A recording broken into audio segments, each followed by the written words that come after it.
لا حول ولا قوة إلا بالله العلي العظيم. أعوذ بالله من الشيطان الرجيم.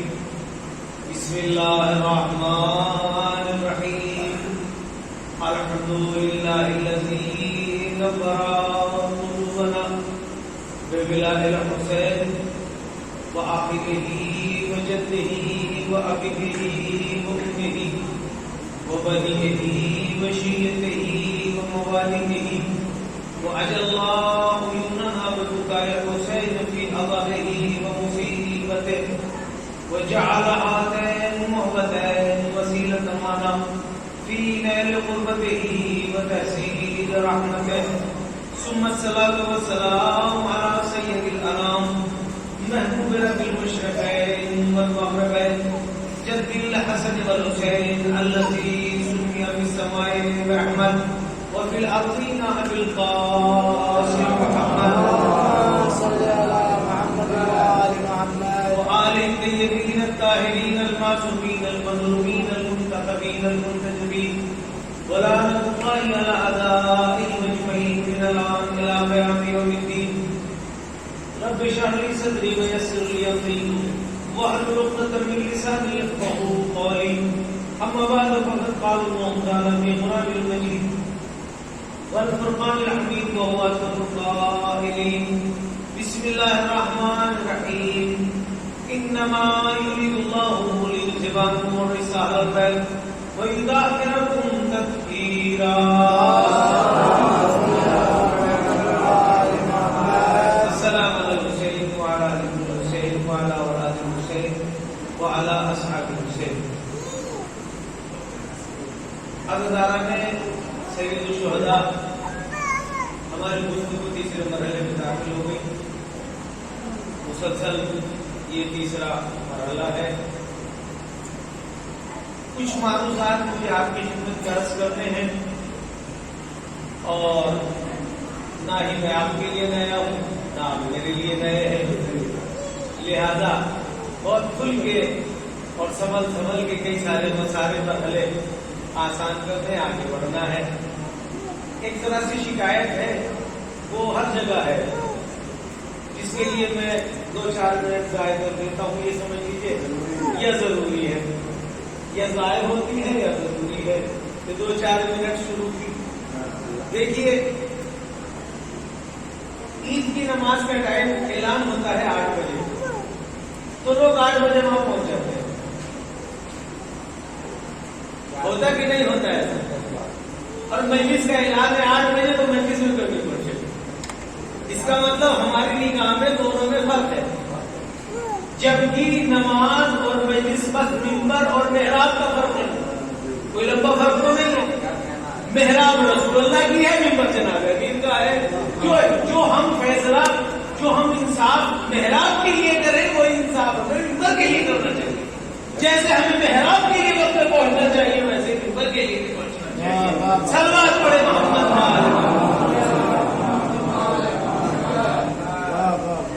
آپ یہ دیکھیے کہ ہم نے اسے عبادت سمجھا. یہاں کا تو مجھے معلوم نہیں ہے، دہلی جیسے شہر میں 10 منٹ پہلے لوگ پہنچ جاتے ہیں نماز کے لیے، جبکہ ہمارا ماننا یہ کہ عبادت ہے.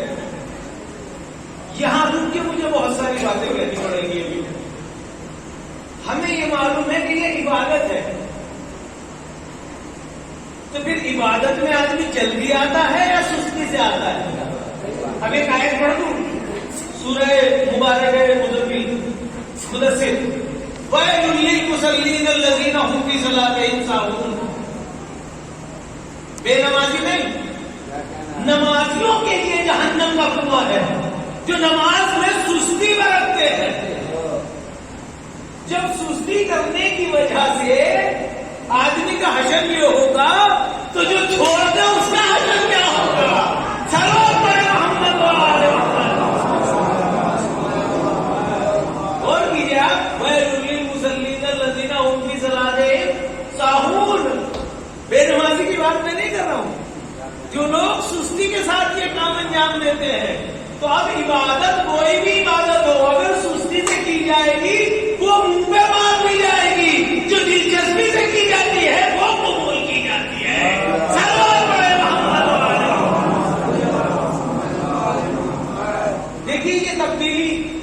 میں نے باقاعدہ محسوس کی فیل کیا، اس لیے آج مجھے یہ بات کہنی پڑی.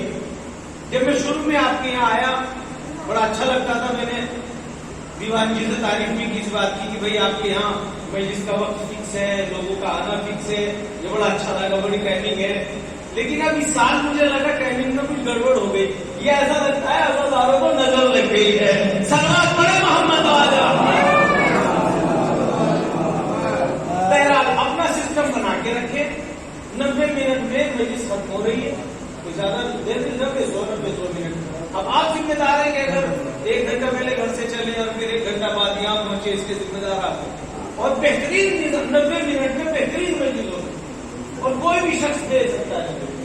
اور ہمارا پروگرام ابھی تک 90 منٹ میں گھڑی کے حساب سے ختم ہو جا رہا ہے.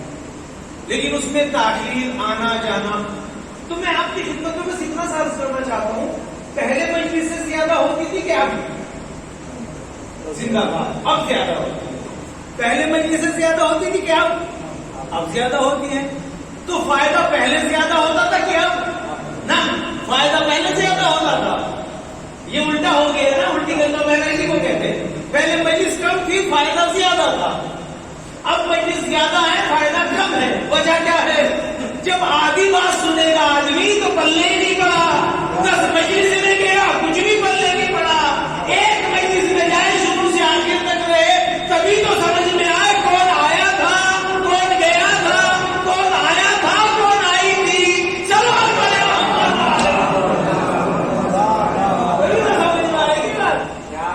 تو یہ بہرحال مس یوز ہے، وقت کا بھی مس یوز ہے، تبرک کا بھی مس یوز ہے. بات کو پورا کا پورا سمجھنا چاہیے. پوری بات آدھا گھنٹے کی 20-25 منٹ کی، جب تک آپ آدھی مجلس میں سے آگے کیا سمجھ پائیں گے؟ مقدمہ کیا تھا، کس ٹاپک پہ شروع ہوئی تھی، کیا کہنا چاہتے تھے؟ بس مسائل تو ہمارے سب کے دلوں میں آباد ہیں. مسائل کو تو مسئلہ ہی نہیں. مسائل میں آئے تو کوئی بحث ہی نہیں. روز مسائل وہی ہیں، بدلے نہیں جا سکتے. بلکہ مسائل میں چھیڑخانی کرنا بھی جائز نہیں ہے. جو مصیبت آل محمد پہ ہے کوئی بیان کی جاتی ہے، ہر سال کوئی بیان. ہاں فضائل میں ایک تمہید باندھی جاتی ہے، ایک مقدمہ بیان کیا جاتا ہے، پھر ایک نتیجہ پیش کیا جاتا ہے. غور کیجیے گا، نتیجہ پیش کیا جاتا ہے. ایک چھوٹی سی بات کہہ کے میں اپنی بات الجھ گئی، تو میں اپنی بات کو آگے لے جانا چاہتا ہوں. وہ یہ کہ لکڑی اردو میں لکھی ہے اور مکڑی لکھی ہے، بہت لمبا فرق نہیں ہے. لام اگر ذرا سا مٹ جائے تو اس کا مکڑی بن جاتا ہے. ذرا سا لام مٹ جائے تو اس کا لکڑی کا مکڑی بن جاتا ہے. اب ایک دور دراز علاقے میں ایک ادھورے مولانا تھے جن میں صرف اردو پڑھنی آتی. وہ میت ہو گئی کہ بھائی میت میں کیا کیا چاہیے کہ 200 لوگ لے آؤ. اب اس میں آدھا لام مٹا ہوا. انہوں نے پوری تشریح بیان کی اور لاسٹ میں جب وہاں پہنچے تو کہنے لگے 2 بیری کی مکڑی. اور کر رہے ہیں آپ، یہ نقصان بتانا چاہ رہا ہوں میں آپ کو. 2 بیری کی مکڑی. اب بیچاروں نے گاؤں کے لوگوں نے 2 لڑکے بھیجے، جاؤ بیری کے پیڑ پہ سے مکڑی لاؤ. اب وہ بیچارے گئے اور اپنا زور لگانے لگے، کاٹے ہاتھ میں، سب لوگ ہاتھ ہو گئے. بیری تو مکڑی کہاں سے ہاتھ آ رہی ہے؟ ماں سے کوئی بیچارہ مولوی کو دورا تو بیٹے کانٹوں والے درخت پہ آپ کیا کرنے لگے؟ کہا حضور ہماری بستی میں میت ہو گئی ہے اور میت کے کفن میں 2 بیری کی مکڑی رکھنی ہے. کہ چلو مجھے لے کے چلو تاکہ میں بتا دوں کیا کرنا کیا نہیں کرنا. اب انہوں نے آ کے وہ انجان بند کیا ہے. لانے کے بعد کا مولانا صاحب بتائیے تو صحیح بیری کی مکڑی کا کیا کرنا. کہا مجھے کچھ نہیں پتا، جو اس میں لکھا وہی بتا سکتا ہوں میں. تو صلوات پڑھے محمد والا. پڑھنے سے کام نہیں چلتا ہے. یہ آدھا مٹ گیا ہے، آپ اور بھی مٹا دیجیے، لکڑی ہی پڑا جائے گا. تو ایسا ہی آدھی مجلس میں ہوتا ہے کہ کوئی آدھی بات سمجھ کے آدھی ہی سمجھ میں آتی ہے. جب باہر جاتا ہے تو ڈسکس کرنا چاہتا ہے، دائیں بائیں دیکھنے لگتا سمجھ میں نہیں آتا، شروع کہاں سے کروں ہے کتاب کہاں سے کروں. ایک سلوات پڑے گا. ہماری گفتگو کل پہنچی تھی صدیق. یاد آیا؟ صدیق پہ ہم ایک موڑ پہ آ کے رک گئے تھے. صادق اور صدیق. صادق کا معنی سچا، صدیق کا معنی سچا نہیں، زندہ باد، زندہ میری محنت سوال ہوتے، جو کہہ دے وہ ہو جائے، جو کہہ دے وہ ہو جائے، یہی سے گفتگو شروع ہوتی ہے۔ امام حسن علیہ السلام ایک باغ میں مشغول ہے،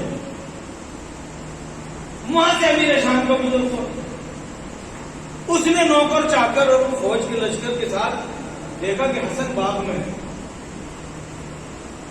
ہو سکتا ہے اسی میں گفتگو تمام ہو جائے، باغ میں ہے، ویسے دیکھا باغ کی چونکہ دیواریں ہوتی ہیں، عراق میں سب باغوں کی دیواریں ہوتی ہیں،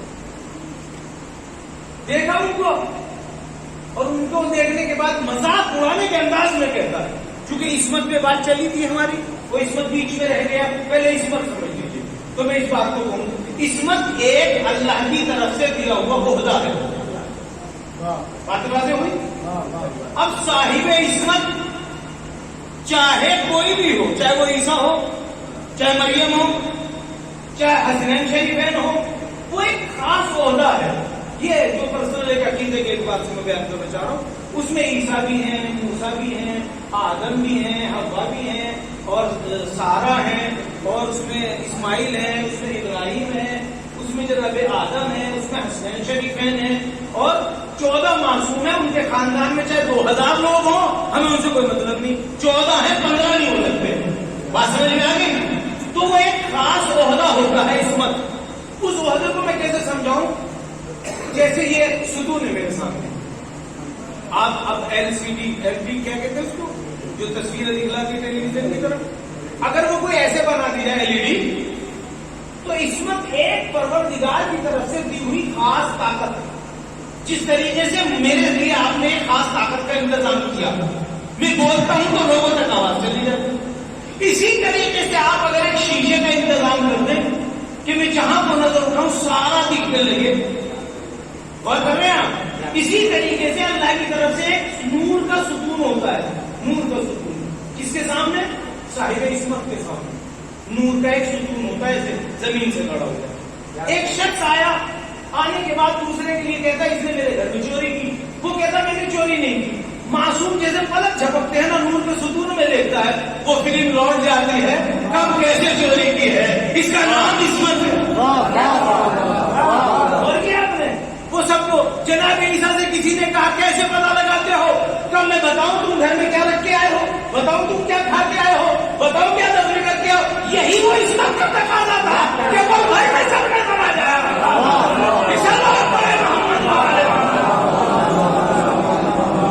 یہ ہے وہ عصمت۔ اور ایک قدم آگے بڑھیے، عصمت کا مطلب کیا ہے؟ عصمت کا مطلب یہ خدا کی خاص پاور، خدا کی خاص طاقت، اور عصمت کے تقاضے کا ایک گوشہ صدیق ہونا ہے، بات سمجھ میں آئی کیا کہتے ہیں؟ عصمت کا ایک گوشہ صدیق ہونا ہے، یعنی جو وہ بولے وہی ہو جائے تاکہ دنیا سمجھ لے یہ صاحب عصمت ہے، وہاں سے آیا ہے۔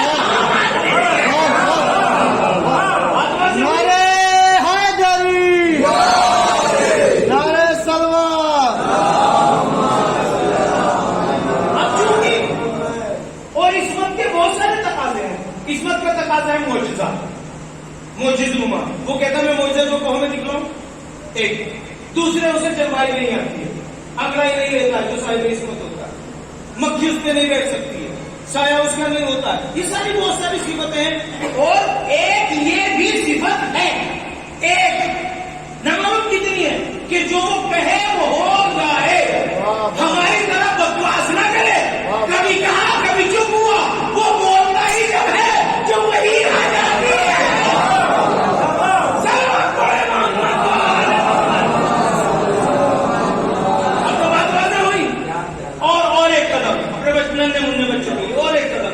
صاحب عصمت اسے کہتے ہیں ساری دنیا کو جو پڑھائے جس کو پڑھانا نہ پڑے، اور کیا اپنے دلیل سورہ رحمان، اور رحمان خلق الانسان، رحمان وہ ہے جس نے انسان کو پیدا کیا، علم القرآن جس نے انسان کو قرآن کی تعلیم دی، ہے کوئی جو یہ دعویٰ کرے مجھے اللہ نے قرآن سکھایا؟ ہے کوئی دعویٰ کرے؟ نہیں، تو اس کا مطلب یہ انسان دو کہتا ڈگری کے، ایک یہاں کے پڑھتا ہے، ایک پڑھ کے آتا ہے۔ جو پڑھ کے آئے اسے صاحب عصمت کہتے ہیں، جو آ کے پڑھے اسے صاحب علم کہتے ہیں۔ سلوات پڑھے محمد اور ایک قدم آگے بڑھا دوں۔ صاحب عصمت کا معنی جو میں نے عرض کیا تھا وہ اپنی بات سے میں نہیں ہٹتا۔ دانیال نبی 6 یا 7 برس کی عمر ہے۔ ایک نبی گزرے دانیال، اس کے معنی ہے بلند کے 6 برس یا 7 برس، لوگوں کو خبر نہیں ہے۔ پھر وہی بات آ جاتی ہے کل والی، 40 سال کہاں اور پیدا ہوا کہاں ہے؟ اگر آج عیسائیوں نے دعویٰ کیا کہ بھائی تم یہ کہتے ہو کہ تم سب سے افضل ہو، تمہارا نبی سب سے افضل ہے، تو تم اس میں ہار گئے۔ کیوں کہ تمہاری کتاب سورہ مریم کھولو، اس میں لکھا ہوا ہے کہ عیسیٰ نے پیدا ہوتے ہی کلام کیا، عیسیٰ نے پیدا ہوتے نبی ہونے کا اعلان کیا، تمہارے نبی نے 40 سال بعد اعلان کیا، تو افضل تو ہمارا ہوا۔ لہٰذا میں نے پھر قرآن کی آیت پیش کی تھی، کیا اللہ نے کہا ہم نے بھیجا، بنانے کی گارنٹی نہیں، بنایا کب تھا یہ نہیں کسی کو معلوم، یہ اللہ جانتا ہے کہ بننے والا جانتا ہے، اور کسی کو نہیں معلوم۔ لیکن دانیال نبی ہے، دانیال نبی کا ایک چھوٹا سا واقعہ عصمت میں ذرا سا آگے بڑھانا چاہتا ہوں، پھر ہمیں آیت تفسیر تک جانا ہے، ماں چادر میں بھی جانا ہے۔ دانیال نبی چھوٹے سے 6 یا 7 برس سے 3 دوستوں نے سفر شروع کیا، ایک کا مال تھا، 2 ساتھ میں، غور کیجیے گا، بزنس کی نیت سے نکلے، شادی ہوتے ہی نکلے، دونوں دوستوں کی نیت خراب ہو گئی۔ یہ پورا واقعہ قرآن کا ہے، دونوں دوستوں کی نیت خراب ہو گئی۔ انہوں نے طے کیا کہ ہم جو ہیں اس پیسے والے کا جو تیسرا پارٹنر اسے مار دیتے ہیں اور سارا مال ہمارا ہو جائے گا، سارا مال ہمارا ہو جائے گا۔ یہ واقعہ جناب عیسیٰ کا جو مجھے بیان کرنا ہے وہ دانیال نبی کا یہ ہے کہ ایک دوست سفر کے لیے نکلا، اور سفر کے لیے وہ جب جا رہا تھا اپنے 2 بھروسے کے دوستوں سے کہا تم میری فیملی کا دھیان رکھنا، میرے بچوں کا، ابھی ابھی شادی ہوئی تھی، فوراً کی بات ہے، تم ذرا میری فیملی کا خیال رکھنا، میں ایک سفر کر کے آتا ہوں، بزنس کے لیے جاتا ہوں، کیا چلے جاؤں۔ دونوں دوستوں کی نیت خراب ہو گئی، انہوں نے آ کے اس سے بیوی سے ناجائز اپنا اظہار کیا۔ اس نے کہا میں خدا سے خوف کرتی ہوں، ایک سلوات پڑھے محمد والا، تھوڑے سے آگے ہو جائیے، ذرا سے بات میں پریشانی ہو جاتی ہے، ایک سلوات کے سہارے کے ساتھ تھوڑا سا آگے ہو جائیے۔ دونوں دوستوں نے جا کے اس کی غیر موجودگی میں اس کے محرم کے پاس جا کے کہا کہ تم ہمارا حرام تقاضا پورا کرو، ورنہ ہم تمہارے شوہر کے آنے کے بعد وہ ہے نا گواہی دیں گے کہ تم نے غلط کام کیا، لہذا تم پھر بھی قتل کر دی جاؤ گی۔ بات سمجھ میں آئی؟ 2 آدمی کی گواہی، ہم 2 گواہی دیں گے، تم قتل کر دی جاؤ گی، ورنہ پھر ہمارے حرام تقاضے کو پورا کرو۔ اس نے کہا قتل تو ہونا ہی ہے، خدا کی نگاہ میں قتل ہونے سے بہتر ہے میں تمہارے ہاتھوں سے قتل ہو جاؤں۔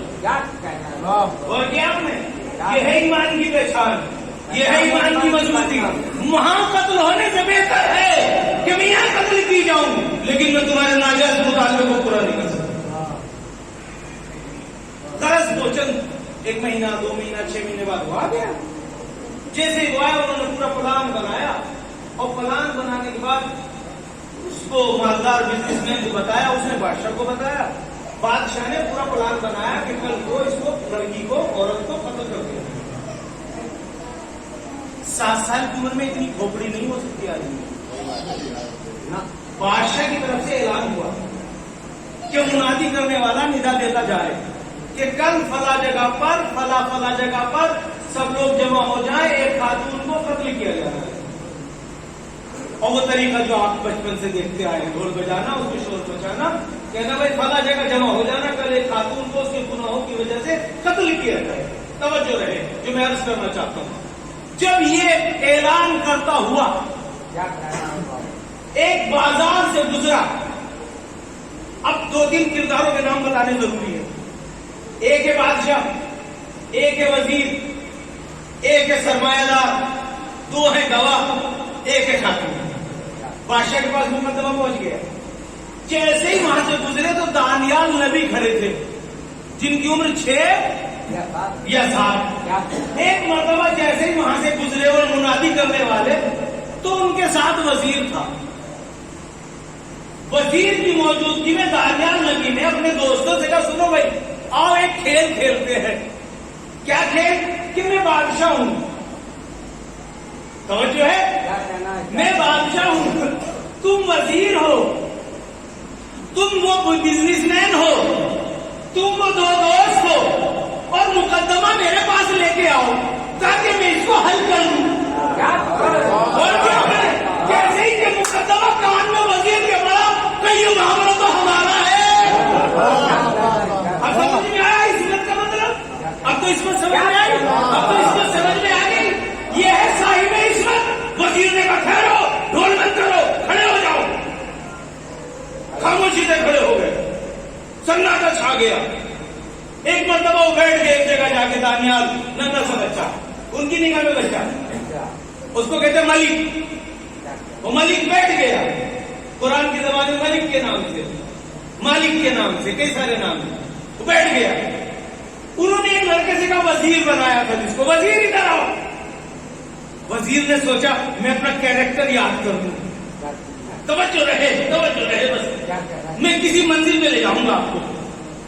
وزیر آیا، جی سرکار، ان دونوں کو لے کے آؤ جو گواہ ہیں، دونوں گواہوں کو لے کے آؤ۔ توجہ، وزیر سے توجہ چاہیے، اور پولیس والوں کو دور میں مت آئے گا، غور کیجیے گا، آپ ہی کا مسئلہ ہے۔ دونوں گواہوں کو لے کے آؤ۔ جب دونوں گواہ لائے گئے کہ وزیر ایک گواہ کا منہ چھپا لو، ایک گواہ کا منہ چھپا لو، دوسرا گواہ میرے پاس لے آؤ۔ جب گواہ لایا گیا، بتاؤ تم نے کب دیکھی ہے اس کو خلاف شرع کام کرتے، کب دیکھا؟ کا منگل کے دن، کا کس وقت؟ کا دوپہر کو۔ کا وزیر اس کا منہ چھپا لو، دوسرا لے آؤ۔ جب دوسرا لایا گیا، تم نے کب دیکھا؟ کا پیر کے دن، رات کو۔ کا دونوں جھوٹے ہیں۔ ایک سوال پڑے گا، ایک مرتبہ بادشاہ نے اس کو بلایا، مالک کو، کیا تیری بیوی بے قصور ہے، دونوں گواہ جھوٹے ہیں؟ پھر مولا کیا کروں؟ کہ ان کو 100 کوڑے مارے جائے تاکہ پھر کبھی ایسی حرکت نہ کرے گی۔ سوال کرے محمد، یہ ہے عصمت۔ وزیر کے کان کھڑے ہوئے، کٹور بند کرو، پہلے بادشاہ کے پاس چلو، کہ حضور قتل کرنے سے پہلے ایک قضیہ سن لیجیے، ایک مسئلہ سن لیجیے۔ 7 سال کا بچہ، 7 سال بھولے گا نہیں، 6 سال بھولے گا نہیں، 6 اور 7 سال کے بیچ میں دانیال نبی نے یہ واقعہ کر کے دکھلایا۔ خالی کہنا آسان ہے، پریکٹیکل طریقے سے کرنا مشکل ہے، کسی نے تو کر کے دکھلایا، کر کے دکھلایا۔ اب بادشاہ نے جا کے بتایا کہ تم بنو بادشاہ، میں بنا وزیر، دونوں گواہوں کو بلاؤ۔ دونوں گواہوں کو انہیں کو بلایا گیا، اس شوہر کو بلایا گیا کہ یہاں بیٹھ جاؤ، تمہیں یقین ہے نا اس نے غلط کیا تو تم یہاں بیٹھو۔ وزیر ایک گواہ لاؤ، ایک کو لایا گیا، اس نے اور جگہ بتائی، اور ٹائم بتایا، دوسرے نے دوسرا بتایا۔ کہ دیکھا اگر یہ سچے ہوتے تو ایک بات کہتے، ان کو 2 باتیں کہنا اس بات کی دلیل ہے کہ یہ جھوٹے ہیں، لہذا اس کو بری کیا جائے۔ ارے 7 سال کی عمر میں جب ایک صاحب عصمت ایسا کمال لگ سکتا ہے تو اس کو تو نبوت محمد مصطفیٰ کے سجدے میں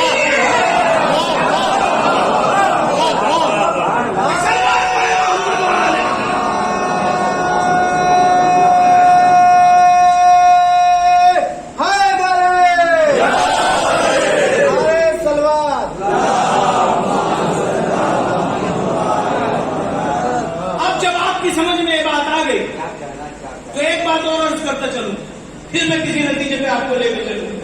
ایک دن مسجد نبوی بھری ہے، ایک سفید ریش بزرگ آئے، بہت لمبی عمر ہے، شہزادہ حسن بھی تشریف فرما ہے۔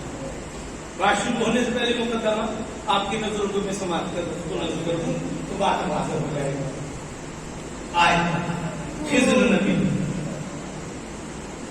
لمبی سی داڑھی، بزرگ، ایک عجیب سا حلیہ، پیغمبر سے آگے کا حضور کو سوال پوچھنے کا.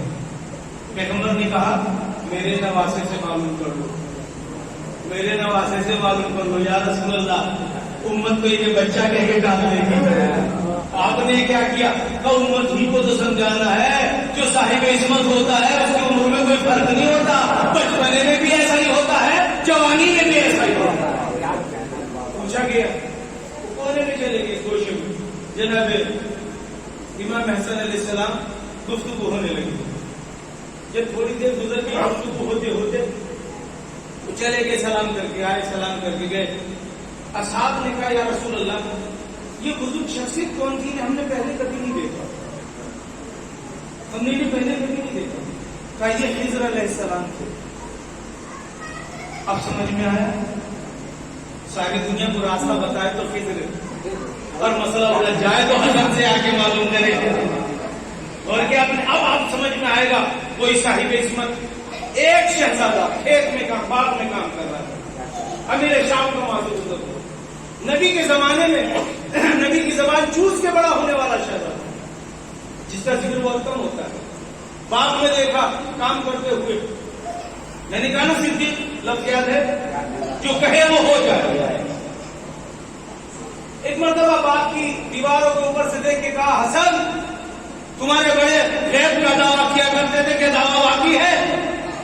آپ نے ارشاد فرمایا ہمارے یہاں چہرے بدلتے ہیں, دعوے نہیں بدلتے. ہمارے چہرے بدلتے ہیں, دعوے نہیں بدلتے. اپنے لوگوں سے کہنے لگا چلو اندر جا کے معلوم کرتے ہیں. باغ میں آیا, امام مشغول ہے, نیچے کو چہرہ دیکھتے نیچے. آپ نے جملے پہ غور نہیں کیا. ہر چہرہ اس قابل نہیں ہوتا کہ جس کو دیکھا جائے, ہر چہرہ اس قابل تھوڑی ہوتا ہے کہ جسے دیکھا جائے. کام میں مشغول ہے. حسن یہ بتاؤ اس پیڑ کے اوپر خرمے کتنے ہیں؟ آپ نے ایک تعداد بتائی, مثلا 6676. تم یہ سمجھ لو کہ گنواؤں گا نہیں. نوکروں کو بلایا اور بلانے کے بعد کہا ایک ایک خرما توڑ کے لاؤ اور گنو. توجہ رہے آپ کی میرے ساتھ, ایک ایک خرما توڑ کے لاؤ اور گنو. جب سارے خرمے توڑے گئے گنے گئے تو 6666. امام مشغول ہے اسی طریقے سے. یہ اپنے نوکروں سے کہتا ہے کم کرو یا زیادہ کرو. کہتا نہ کم ہوتے نہ زیادہ ہوتے. کئی بار گنیے نہ کم ہوتے نہ زیادہ ہوتے. امام نے انہیں دیکھا بھی نہیں. کہنے لگا مان گئے ہم تم کو, تم جو بات کہتے ہو اسی طرح ہوتی ہے. ایک مرتبہ حسن نے مسکرا کے کہا ابے سن بیوقوف میں نے گینے نہیں دے, کہاں تھا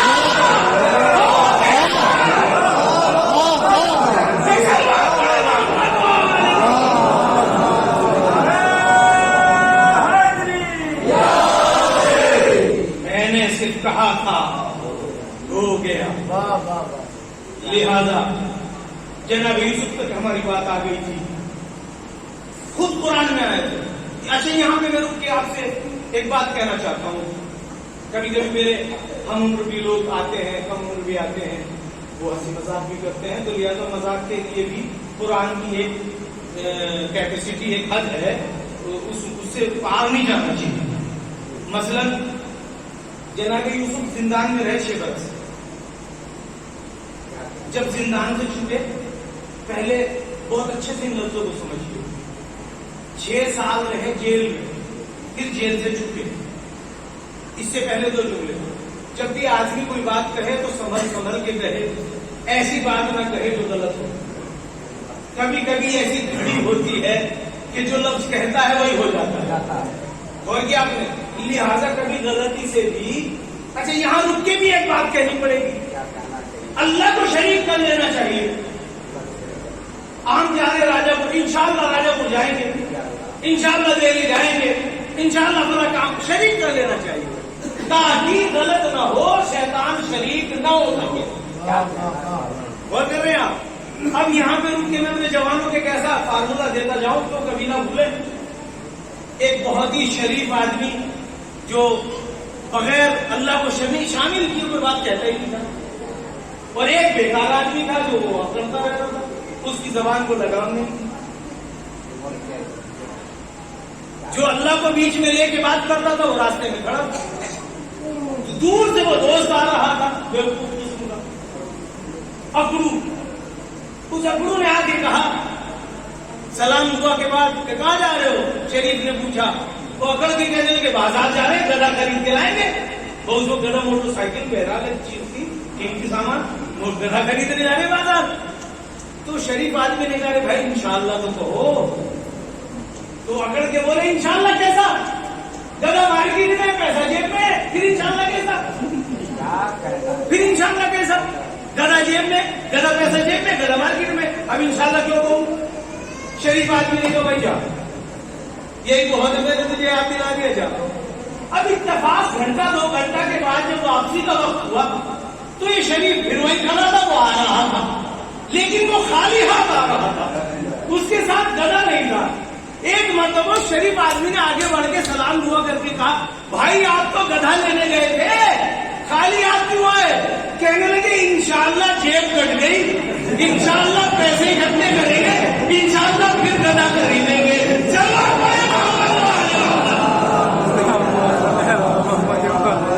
میں سمجھتا ہوں کہ کوئی ایسا نہیں آپ کو تو انشاءاللہ بھولے گا, انشاءاللہ یاد رہے گا. تو یہی انشاءاللہ کی بات تھی کہ جناب یوسف کا وہ میں مسئلہ حل کرنا چاہتا ہوں, بہت نازک مسئلے پر ہوں. کچھ بھی بات کہنے سے پہلے کہ دیکھ لیجیے ایسا ہو یا نہ ہو, اگر ہو تو ہمیں کیا نقصان ہوگا, نہ ہو تو کیا نقصان ہوگا. جناب یوسف جیسے زندان سے نکلے تو پروردگار عالم کی بارگاہ میں ہاتھ اٹھا کے کہا محمود 6 سال جیل میں رہا. اللہ نے کہا مجھ پہ کون سا احسان کیا؟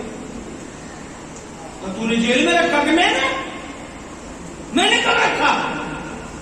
قرآن میں آج بھی ہے.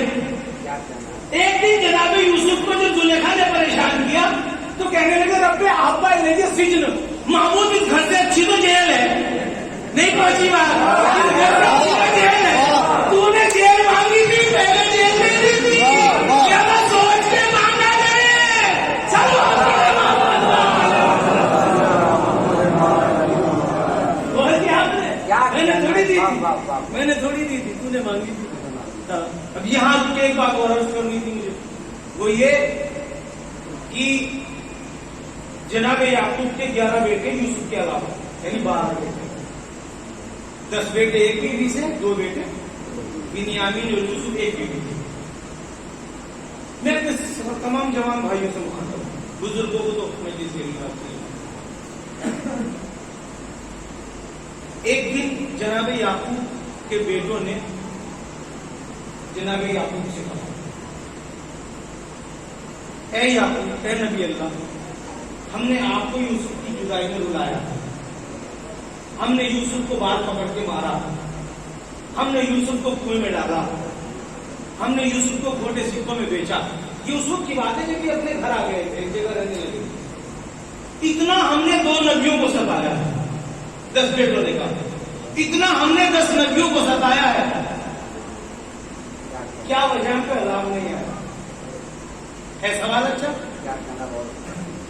اتنا ہم نے برائی کی, اتنا گناہ کیا, 2 معصوم نبی کو جدا کیا, رلایا, بال پکڑ کے مارا, کنویں میں ڈالا, کھوٹے سکوں میں بیچا, ایک دوسرے سے الگ رکھا, کیا وجہ ہے ہم پہ عذاب نہیں آیا؟ جناب یعقوب چونکہ وہی کے پابند ہے, یہی تو افسوس ہوتا ہے. ہر نبی کی بات جب آتی ہے تو وہی کی بھی بات آتی ہے, معصوم کی بھی بات آتی ہے. جو نبیوں کا نبی ہے اس کی جب بات آتی ہے تو سنانا چاہ جاتا ہے.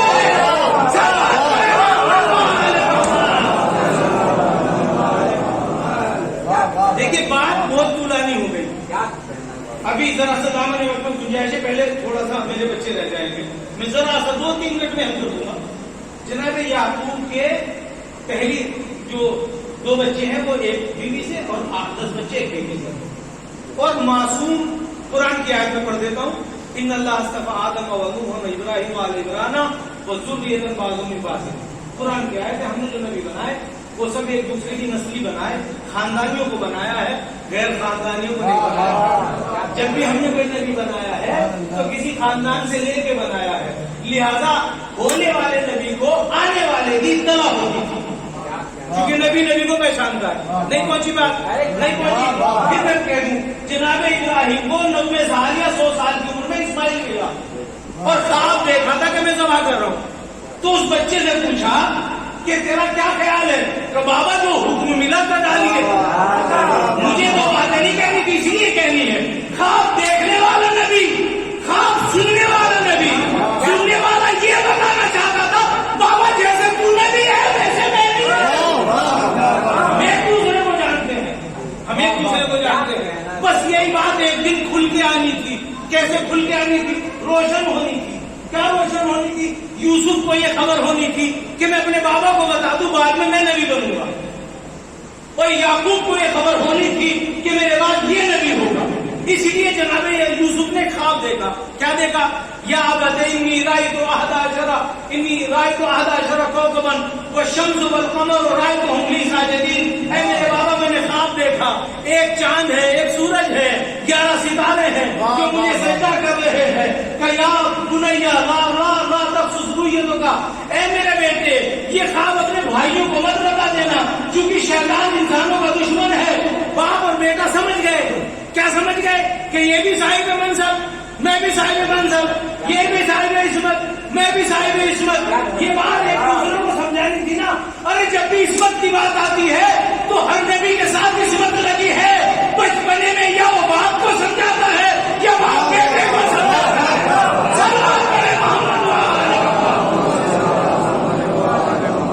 یہ حصہ آخری نبی سے ہٹا کے کیوں رکھا؟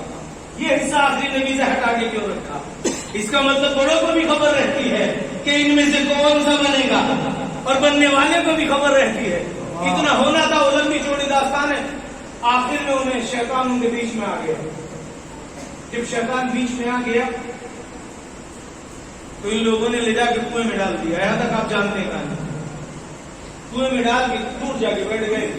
ایک قافلہ وہاں سے گزر رہا تھا، اس قافلے نے جیسے ڈول ڈالا، یوسف نے ڈول پکڑ لیا، تو کھینچ کے نکالا باہر، تو بچہ بہت خوبصورت بچہ۔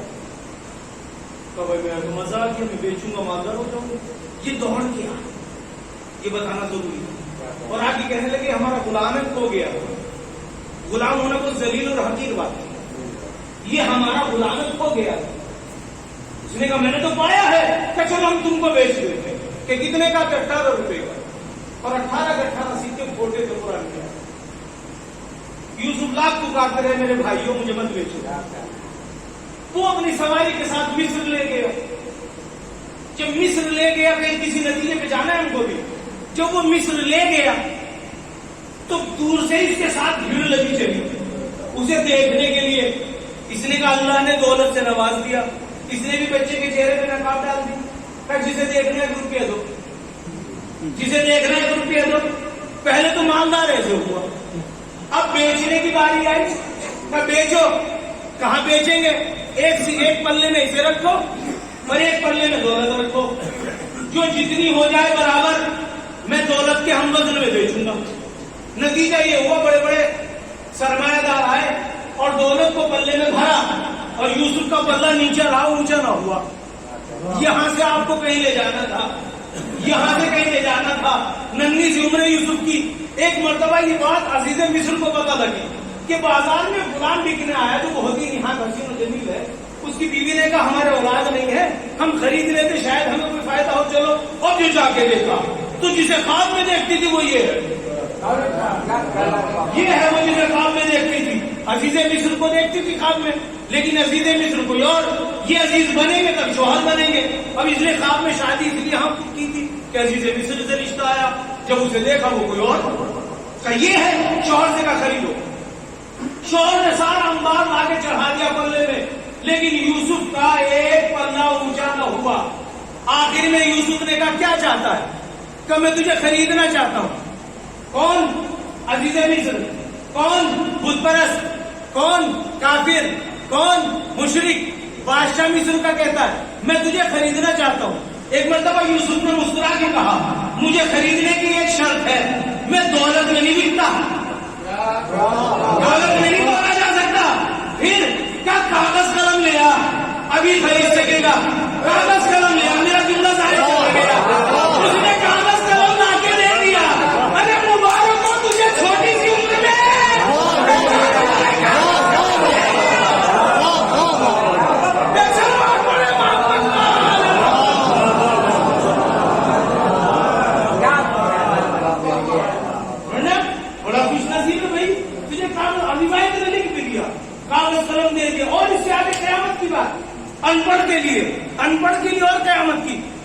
اشارے میں سمجھیے، مجبور نہ کیجیے کہ آگے بڑھے.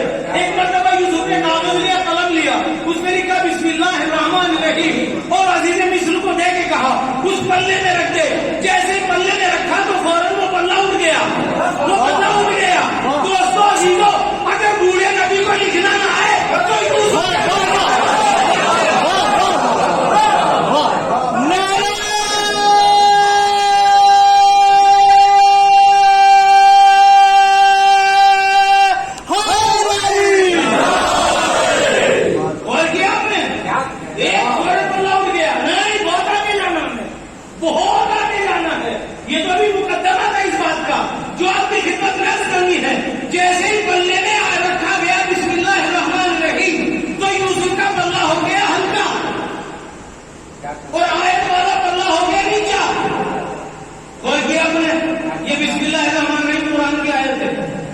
دلیل یہ ہے کہ سورہ سبا کے درمیان میں سب کے شروع میں ہے، سورہ سبا کے درمیان میں، جس کی وجہ سے ثبوت یہ ہے کہ یہ قرآن کی آیت ہے.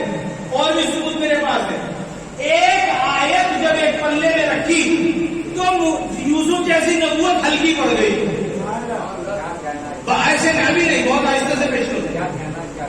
ایک آیت نے ایک نبوت کو اٹھا دیا، خود نیچے ہو گئی. تو ایک آیت کا وزن کتنا ہوا؟ ایک آیت کا وزن کتنا ہوا؟ کچھ اندازہ ہے؟ ایک نبوت سے زیادہ، ایک نبوت سے زیادہ، ایک نبوت سے زیادہ ہوا نا، ایک نبوت سے زیادہ. سیدہ زہرا نے روٹیاں پکا کے بھیجی، سیدہ زہرا نے روٹیاں پکا کے بھیجی. جیسے روٹیاں گئی 15، آیت آئی 30. میری بات رہ گئی میرے بھائی. روٹیاں بھیجی 15، آیت آئی 30. ایک آیت کا بدلے ایک نبوت سے زیادہ. شہادہ کی ایک روٹی کے بدلے میں دو آیتیں آئی تھی. ایک سلوات پڑھے محمد والے اب اندازہ ہوا علیہ محمد کا، جن کی ایک روٹی کا وزن نبوتیں نہ تول سکے، ان کی امامت کو کون تول سکے گا، ان کی عصمت کو کون تول سکے گا. سلوات پڑھے محمد والے. اور کیا آپ نے ایک آیت کے بدلے میں، ایک روٹی کے بدلے میں 2 آیتیں، ایک روٹی کے بدلے میں 2 آیتیں. خود ان کا وزن کیا ہوگا؟ وہ خود کس منزلت کے فائز ہوں گے، وہ کس مقام کے حامل ہوں گے. انہیں اللہ نے کیا درجہ عطا کیا ہوگا کہ وہ سوئے تو آیت آ جائے، جاگے تو آیت آ جائے، جنگ کرے تو آیت آ جائے، چادر میں لے کے تو آیت آ جائے، سنو کرے تو آیت آ جائے، صبح کرے تو آیت آ جائے، نماز پڑھے تو آیت آ جائے، روزہ رکھے تو آیت آ جائے، خیرات کرے تو آیت آ جائے، زکات دے تو آیت آ جائے، جو بھی کام کرتے جائے. ایسا لگتا ہے آل محمد عمل کرتے جاتے ہیں، آیتیں بنتی جاتی ہیں. سلوات پڑھے محمد والے. ایسا لگتا ہے کہ عمل کا نام آیت ہے. یا بالکل میں بات کو سمیٹ کے عرض کر دوں کہ امام حسین علیہ السلام جس کے حوالے سے ہم شب و روز جمع ہوتے ہیں، وہ شخصیت ہے کہ جب پھیلے تو قرآن بنتا ہے، سمٹے تو حسین بنتا ہے. جب تحریر کی شکل میں ہو تو قرآن، ارکان کی شکل میں ہو تو حسین. نو کے نیزہ پہ تلاوت کر کے بتایا، نہ قرآن ہم سے جدا ہے، نہ ہم قرآن سے جدا. تم زیادہ سے زیادہ اتنا کر سکتے ہو کہ ہمارے سر و تن میں جدائی کر دو، لیکن ایسا نہیں ہو سکتا کہ تم ہم کو قرآن سے جدا کیا، قرآن سے ہمیں جدا نہیں کیا جاتا. آپ کو معلوم ہے خاندان رسالت کے یہاں ایک چلن یہ بھی تھا کہ مجبور و بے سہارا غلاموں کو خرید کے لانا، انہیں دین سکھانا اور آزاد کرنا. مرثیے بھی اس پہ لکھے گئے. کتنوں کے نام بتاؤں جو بڑے بڑے لوگ اس وقت ایسے تھے جو آپ کے گھر کی آزاد کیے. اسی میں سے ایک خاتون ہے شیری، سنا ہے آپ نے نام؟ یہ امام حسین علیہ السلام کے گھر میں کنیز ہے، نام ہے شیری. ایک لڑکا امام حسین علیہ السلام کی زیارت کو آتا ہے، کوفے کا رہنے والا، مدینے آتا سال میں ایک بار امام حسین کی زیارت کو آتا ہے، بڑا مومن و متقی جوان لڑکا۔ امام حسین علیہ السلام نے دونوں کی رضامندی سے، شیری کی رضامندی سے اس لڑکے کی ان کا نکاح فرمایا۔ شیری کا نکاح ہو گیا کوفے کے جوان سے۔ آپ نے رخصت بھی ایسے کیا جیسے اپنوں کو، یہ تو ہم ہیں جو چھوٹی سوچ کے آل محمد کے ایسا تھوڑی ہوتا ہے، نوکروں کے ساتھ نوکروں جیسا سلوک ہوتا ہی کب ہے؟ ان کے یہاں تو سلوک بھی اب برابری کا ہوتا ہے۔ شیری کو آزاد کیا، عقد کیا، جہیز زر مال سب دے کر رخصت کیا۔ شیری نے کہا آپ حضور، شوہر نے کہا ہم سال میں ایک بار آپ کی زیارت کو آیا کریں۔ شیری کا شوہر یہ کہتا ہے کہ میں ہر سال امام حسین کی زیارت کو جایا کرتا ہوں۔ سن 60 ہجری تک میں جاتا رہا۔ 59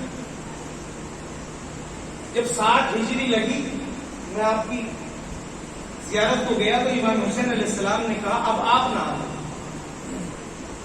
ہم آپ کے یہاں آئیں گے، ہم آپ کی زیارت کو آئیں گے، آپ نہ آئیں۔ شیری گھر پہنچی، جانے کے بعد شوہر سے کہا یہ قالین بدلو، یہ کرسی ہٹا دو، ذرا گھر کو سجا دو، حسین آنے والے ہیں۔ یہ سن 60 کی بات ہے۔ آپ سوچ سکتے ہیں کہ اگر آپ کے گھر میں مہمان آنے والا ہو یا آئی تو کیا کریں گے آپ؟ اب وہ بھی ایسی کنیز کے گھر پہ کہ جس کنیز کو آپ نے سنوارا ہو، شادی بھی کی ہو، اس نے سارے انتظامات کرا دیے۔ بی بی انتظار کرتی رہی حسین کب آئیں گے، حسین کب آئیں گے۔ سن 60 ہجری لگ گئی، حسین نہ آئے۔ سن 60 ختم ہونے کے بعد 1 سال کا گیپ تھا، 61 ہجری کے 13 دن گزرے تھے، 13 یا 14 دن گزرے تھے کہ کوفے میں شور مچا کہ ایک بڑا غریب قافلہ آیا ہے، بڑا غریب راہبان آیا ہے، بڑے مظلوم لوگ ہیں، سروں پہ چادریں بھی نہیں ہیں، رخسار نیلے ہیں، بال خاک آلودہ ہے۔ شیری کی کنیز آئی اور آگے کہنے لگی بی بی جو تم منت کیا کرتی، صدقہ کیا کرتی ہے، وہ صدقہ کر دے، بڑے مظلوم لوگ آئے ہیں ان کے کھانے کے لیے بھیج دے۔ شیری نے کہا لے جاؤ لیکن مجھے دعا کرا لینا۔ نہ معلوم شیری کے ذہن میں کیا بات آئی کہ شیری خود چل کے آ گئی، اور آنے کے بعد ایک بچی کو جو بڑی مظلوم سی بچی تھی اس کے پاس کچھ غرمے اور پانی لے کے آئی، کہلے بی بی کھا لے اور میری کچھ دعائیں دعا کر دینا۔ سنا ہے تم جیسے اسیروں کی دعا قبول ہوتی ہے، تم جیسے یتیموں کی دعائیں قبول ہوتی ہے۔ بی بی نے ایک مرتبہ ناقے میں بیٹھی پھوپھی کی طرف دیکھا، پھوپھی نے کہا بیٹی پہلے سے دعا۔ ایک مرتبہ سکینہ نے کہا پہلے آپ اپنی دعا بتلائیے، پہلے ہم آپ کی دعا کریں گے اس کے بعد کھائیں گے۔ کہا ہماری دعا یہ ہے جیسے تم یتیم ہو میرے بچے ایسے یتیم نہ ہو، جیسے تم یتیم ہوئے ایسے میرے بچے یتیم نہ ہو، جیسے تم اسیر ہوئے میرے بچے ایسے اسیر نہ ہو۔ ایک مرتبہ اس کے بعد کا دوسری دعا کیا ہے کہ میرے حسین آنے والے ہیں، ان کی خیر ہو یہ دعا کر دینا، اون پہ بیٹھی جھرنے میں انگلیاں مقابلے چہرے سے بھاروں کو ہٹانا، اور ہٹانے کے بعد ایک جملہ کا شیری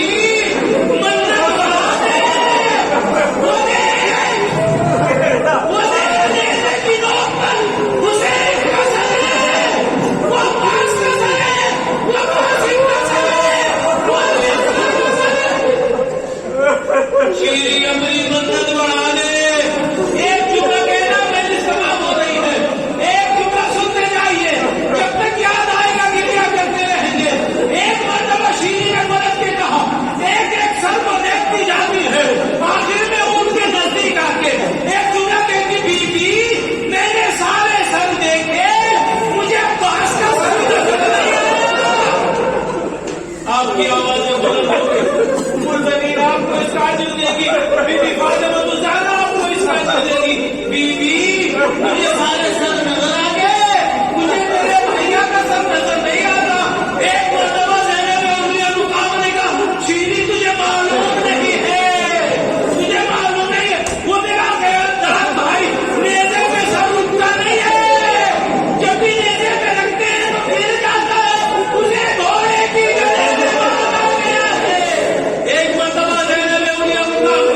اس آواز کو سننے کے بعد شیری اس نیزے کے نیچے پہنچی جس نیزے پہ حسین کا سر سوار تھا.